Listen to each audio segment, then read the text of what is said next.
ভিজে মাটির গন্ধ গায়ে মেখে নিজেকে মাটির মতো প্রমাণ করতে চাই। কাদা জলে পা ভিজিয়ে আমিও মাটির পুতুল ভাবতে থাকি নিজেকে। ৩৯ ডিগ্রি তাপমাত্রায় গরমে ঘেমে নিয়ে নিজেকে হাড় ভাঙা খাটুনি করা শ্রমিক ভাবি আমি।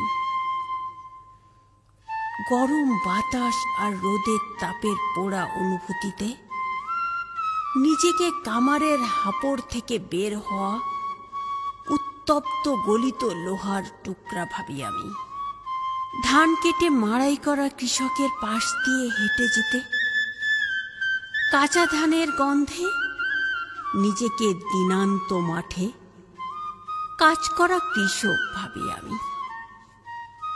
সন্ধ্যায় তাদের হুকোর আড্ডায় নির্গত ধোঁয়ার গন্ধে নিজেকে শ্বাস টেনে ধোঁয়ার মতো কষ্ট উড়িয়ে দেওয়া অতি মানব ভাবি আমি।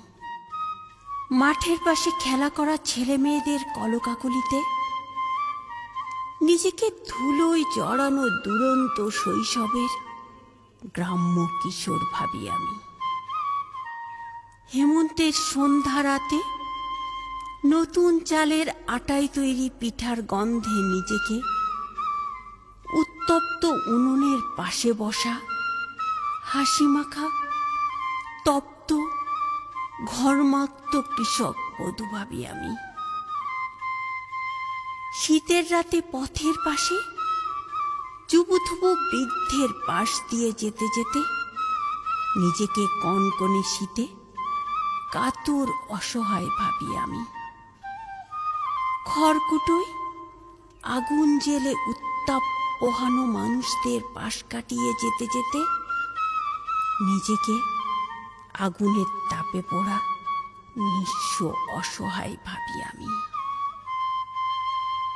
সব ভাবনা পিছনে ফেলে এগিয়ে যেতে থাকি। ভাবনারা সারথি হতে চায়। দু হাতে ছুঁড়ে ফেলি আমি। নদী, জল, গাছ, পাখি, মানুষ দেখতে দেখতে এগিয়ে যাই আর ভাবি অলীক ভাবনায় মানুষ হতে চাই আমি।